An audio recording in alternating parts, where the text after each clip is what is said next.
Hey guys, so I decided to build a new dirt bike stand, and I figured it'd be a good video because I'm using just flat 1/8 inch sheet metal, and I'm cutting it out on the bandsaw. Then I'm bending it up on my pan and box brake, and then we're going to be welding it out with HTP 400. So let's get to it.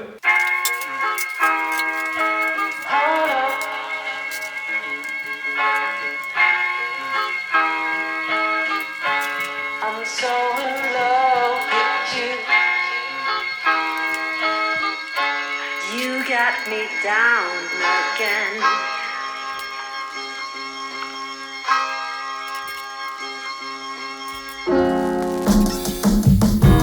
Hold up.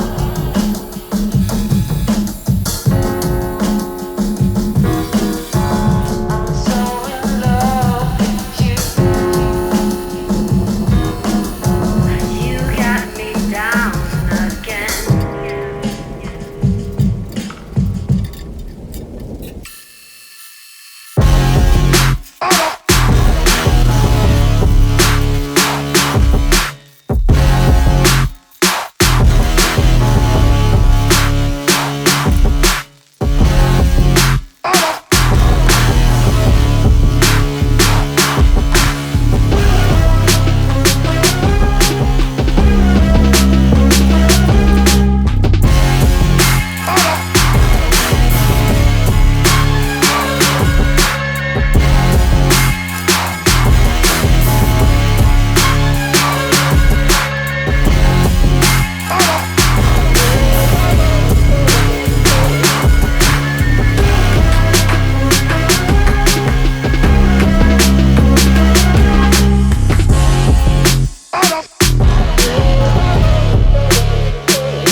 Me down again.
So if you don't have a pan brake like I have, one thing that you can do is just cut them in 2 pieces instead of bending it. Make the 2 pieces, weld them together with an outside corner joint, same with the box if you want, but that's a lot of welding. So another way you can do it is to actually just cut slots in here, like every inch or so, you know, maybe 2 inches, 2-inch long slits, and then you can actually clamp it to your table and clamp another piece of metal to it and bend it up with, not vice grips, but, well, you can use vice grips, but just crescent wrenches work good. And then you can bend it to the right position, and then once it's all tacked together, you can weld in all those slits, and that should be strong enough, and you don't have to weld quite as much. So there's always options out there for building things that need bends. You don't just have to have a bender, it just makes it easier. Well guys, that does it for today's video. Hopefully you liked it. If you need a dirt bike stand, don't forget you can always build it, and it was pretty fun. Well, if you like this video, go ahead and give me a thumbs up. Subscribe if you're not, that way you can see all these videos when I put them up. And if you have any more ideas for videos, put them in the comments below because I'm always looking for new projects. Alright, you guys have a good one. Thanks.